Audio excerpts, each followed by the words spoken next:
So let's jump into some hot topics. It's TGIF. We have an update on the Dave Chappelle saga. Now, Chappelle recently shut down rumors of his refusal to speak with members of the LGBTQ plus community. Check out what he said. To the transgender community, I am more than willing to give you an audience, but you will not summon me. I am not bending to anybody's demands. What are your thoughts on Chappelle's statement? And should people let this issue go and focus on other issues? What do you think? Let's start with you, Q. I thought about this issue earlier today when I was going over the stories, laying in bed, and it's just it's I'm gonna get in trouble either way. So let me just say what I want to say.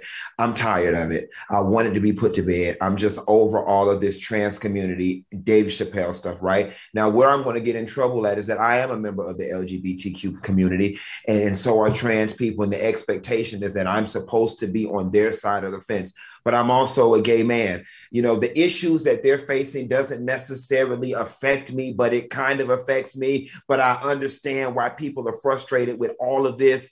I really just want all of it to go away. But one thing that I will say that I am an advocate of right now, Dave Chappelle is at the forefront of canceling cancel culture. And I think that transcends this whole LGBTQ plus issue. It's time we put this mess to bed that people think they can just storm out, rally, and browbeat people into submission every time they don't feel like something is going necessarily their way or the way they want it to be. So shouts out to Dave Chappelle for just standing up in what he believes in, which is the same thing that the trans people are doing. They're standing for what they believe in, and we're in a world where everybody gets to stand in what they believe in. Good points. Al, what do you think about this? You know what? I have to say, I agree with Funky on this. I think that he is leading the conversation around ending the cancel culture. I mean, it's funny that he even has Caitlyn Jenner supporting him as it relates to his stance on this. But let me tell you what my takeaway is. The dialogue that we've been forced to have ever since the closer came out is around our trans brothers and sisters. And this dialogue has been more open and more honest and more raw and more real than we have ever witnessed before. So I think we should use this as a teachable moment, because that's exactly what this is. This is the intersection between free speech as a comedian, trans dialogue and their rights as it relates to them, and the cancel culture. And I feel like it has really brought things to a head. And I love to see that Black men and Black women are leading this conversation.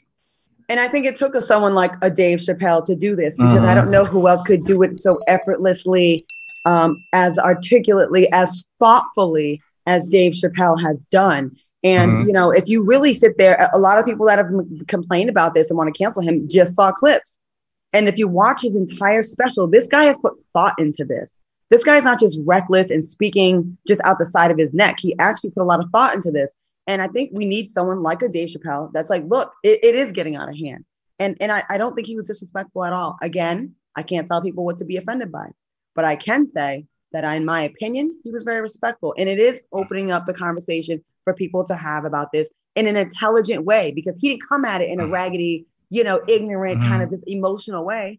He was, again, very thoughtful. Now you touched upon Caitlyn Jenner, having his back as well. Let's get into this tweet from Caitlyn Jenner. She said, Dave Chappelle is 100% right. This isn't about the LGBTQ movement. It's about woke cancel culture run amok, trying to silence free speech. We must never yield or bow to those who wish to stop us from speaking our minds. What do y'all think about this Caitlyn Jenner tweet? Right message, wrong messenger, because next you'll use that same energy to be talking that Trump crap, or whatever the case may be. One thing that Al just brought to my mind is the fact that this entire Dave Chappelle fiasco has created a national conversation. What if, considering the fact that Dave Chappelle had a close relationship with his trans friend, that this was all intentional and he's a backdoor ally? Like, what if? Because rather wrong, right, or indifferent, he has been the catalyst for the conversation that the trans community has been needing to have about their rights at the forefront. And to piggyback up what you're saying, I need not just the LGBTQ plus community to get this, but all communities to get this. Just because someone is critical or poses a question does not mean they're not an ally. That's right. You might love someone, a child, a mate, a friend, and that's the person that should be able to speak on it and question you and call you to the carpet about things. And I think he did that beautifully. Again, if you watch his special, he had great love for his trans friend. And I don't think it just extended to that one person. I think it's just bigger than that one person. And I like what he's doing. So kudos to you, Dave Chappelle. And if it helps, get us closer together and have a better understanding, then I'm all for it. All right.